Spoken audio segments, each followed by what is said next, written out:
आज हम बात करेंगे एक ऐसी टीम की जिसने इस आईपीएल ऑक्शन में सबसे बड़ा पर्स लेके गई थी। इनसे बड़ा पर्स किसी भी आईपीएल टीम के पास नहीं था। आपने सही गेस किया, वो टीम है कोलकाता नाइट राइडर्स। केकेआर पिछला सीजन उनका बिल्कुल अच्छा नहीं गया था। They were not up to the mark. क्या वो इस आईपीएल ऑक्शन को नेल कर पाई है इतने बड़े पर्स के साथ, या फिर उनकी कुछ कुछ कमजोरियां जो पिछले सीजन थी वही सेम कमजोरियां इस सीजन भी रिपीट होगी, या फिर उन्होंने इतना अच्छा ऑप्शन किया है कि वो सिर्फ पेन और पेपर पे ही शायद टाइटल जीत जाए, या वो पेन और पेपर पे स्ट्रॉन्ग टीम लग रही है बट इन रियलिटी वो कुछ कर ही ना पाए। मैं आपको सब बताऊंगा इस वीडियो में, मेरे साथ बने रहे। Welcome to my YouTube channel. अगर आपको मेरा कंटेंट अच्छा लगता है तो do like, do subscribe and do share my content. आज हम बात करेंगे कोलकाता नाइट राइडर्स की, एक ऐसी टीम जो इस आईपीएल ऑक्शन में 64 करोड़ का पर्स लेकर आई थी। मतलब इतना ज़्यादा पर्स था ना ये कि वो जिस प्लेयर पे हाथ रखे वो प्लेयर खरीद सकती है। एंड सबसे पहले उन्होंने जो प्लेयर खरीदा था वो था कैमरन ग्रीन। सबको पता था कि कैमरन ग्रीन जा रहे हैं केकेआर की तरफ। He was bought for 25.20 crore which is a huge price. मेरे को लगता है वो स्लाइटली ओवररेटेड है क्योंकि एशेज और आईपीएल खेल कर आएंगे, क्या पता उनके इंजरी के कंसर्न ना हो, क्या पता उनकी बैक इंजर्ड ना हो। अगर उनकी बैक इंजरी हो गई और इंजरी के कंसर्न हो गए तो ना केकेआर कहीं की नहीं रह जाएगी, क्योंकि 25 करोड़ एक प्लेयर पे देना बहुत ज़्यादा होता है। वैसे मैं आपको इनके स्टैट्स बताता हूँ आईपीएल के बैटिंग के पहले। 28 इनिंग्स, 707 रन, 153.70 का स्ट्राइक रेट बहुत अच्छा है। आईपीएल एक्सपीरियंस है, टी20 अच्छा खेलते हैं। बट सिर्फ एक कंसर्न, माइंड मेजर जो कंसर्न है, इंजरी का कंसर्न। उनके बॉलिंग के भी स्टार्ट बताता हूँ। 29 innings, 16 wicket with an economy of 9.08, economy slightly higher. But ये चीज़ है कि बीच में आके एक दो ओवर्स निकाल कर दे सकते हैं। उसके बाद केकेआर गई एक फास्ट बॉलर की तरफ जो कि श्रीलंकन है, जो जिनको हम बेबी मलिंगा भी कहते हैं। उनका नाम है महीशा पथिराना।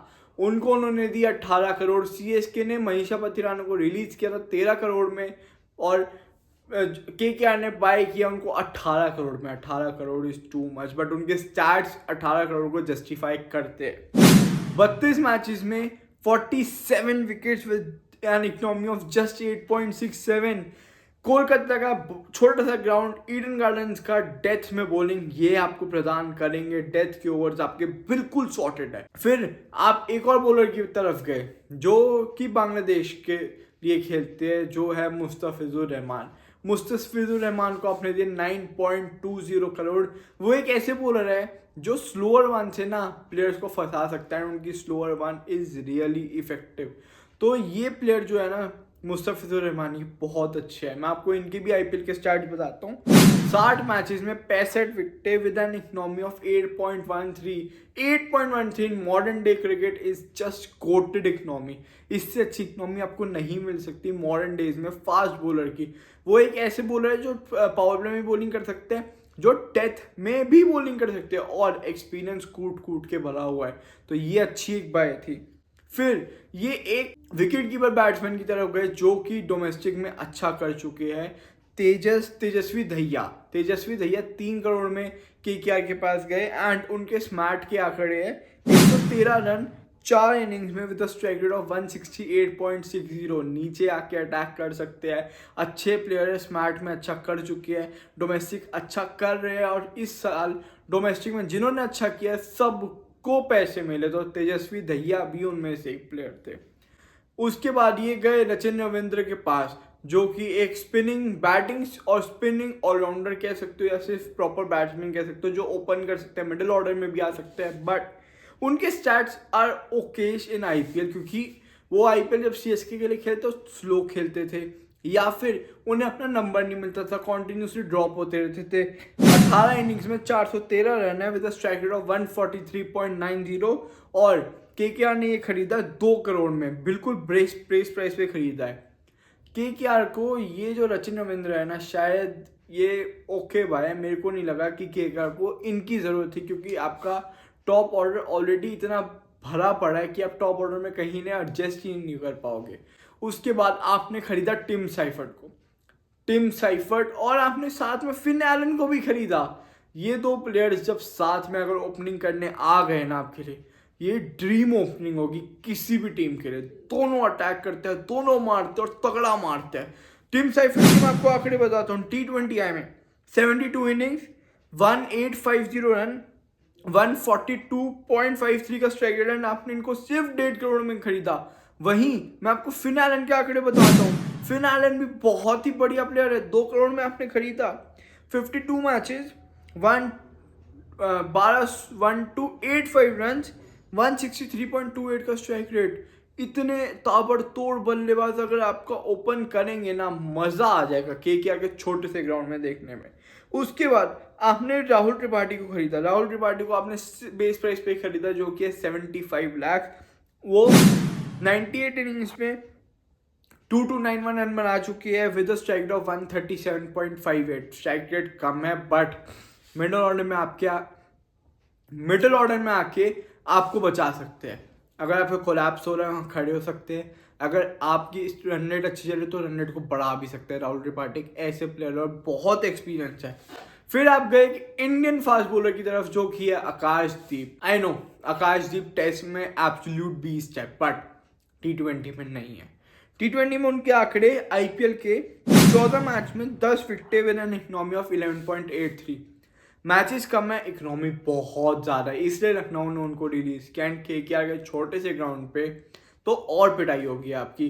बट इन्होंने आकाशदीप को बेस प्राइस पे खरीद लिया कि कोई बॉलर इंजर्ड हुआ तो they can play Akashdeep, which is a smart move.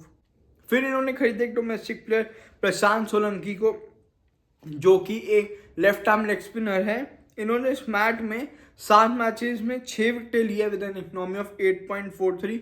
Economy अच्छी है, विकेटें भी अच्छी ली है एंड एक लेग स्पिनर टीम में आ गया, वैरायटी आ गई, लेफ्ट आर्म भी हो गया। तो it is a good buy भी इस प्राइस पे आपने ले लिया। सो मतलब इतना कोई डिबेटेबल बाय नहीं है ये। उसके बाद आपने खरीदा कार्तिक त्यागी को।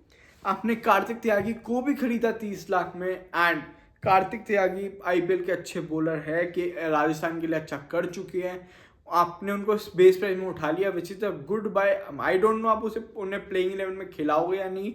मैं आगे आपकी प्लेइंग 11 भी बनाऊंगा बट मेरे को नहीं पता खिलाओगे या नहीं। वैसे उनके आंकड़े IPL में 20 इनिंग्स में 15 विकेटें विद एन इकोनॉमी ऑफ 10.14। देखो मेरे को लगता है पर्सनली KKR को जो चाहिए था वो उन्हें मिल गया क्योंकि उनके पास बहुत पैसे थे। उन्हें आंद्रे रसल का बैकअप चाहिए था, वो मिल गया। कैमरन ग्रीन, उन्हें बॉलर चाहिए थे, वो मिल गए। मनीषा पथिराना मिल गया उन्हें ओपन बैट्समैन चाहिए था, वो उन्हें मिल गया। टिम साइफर्ट, फिन एलन दोनों बहुत अच्छे ओपनिंग बैट्समैन हैं। तो मोस्टली उनके ना बेसिस जो है वो कवर्ड है और उनकी टीम ऑन पेपर भी अच्छी लगती है। बस जैसा पिछले साल हुआ था ना, वो आए थे एंड उन्होंने बैटिंग ऑर्डर अपना इतना ऊपर नीचे किया था ना कि they were not able to understand कि क्या करना है। अगर वो इसी साल यही चीज़ करेंगे तो कुछ नहीं हो पाएगा इनका। बट अगर वो उस चीज़ को चेंज करेंगे एंड बैटिंग ऑर्डर को सुधारेंगे, एक परफेक्ट बैटिंग ऑर्डर में भेजेंगे लोगों को, तो this team can win the cup. इतना पोटेंशियल है इस टीम में। बस आपको अपना बैटिंग ऑर्डर सही रखना है एंड मिस्टेक्स कम से कम करनी है। बाकी this team looks good on paper. मैं इस टीम को 9 आउट ऑफ 10 दूंगा जस्ट बिकॉज जो इनको 1-2 और चीज़ें चाहिए थी, मिडिल ऑर्डर के बैट्समैन एंड बैटिंग ऑर्डर सही कर ले तो मैं इनको 10 आउट ऑफ 10 दे दूंगा। नहीं तो अभी के लिए 9 ऑन 10 अच्छी टीम दिख रही है पेन पेपर पे। अगर आप मेरे साथ यहाँ तक आए हो तो do like, do share and do subscribe. Thanks for watching.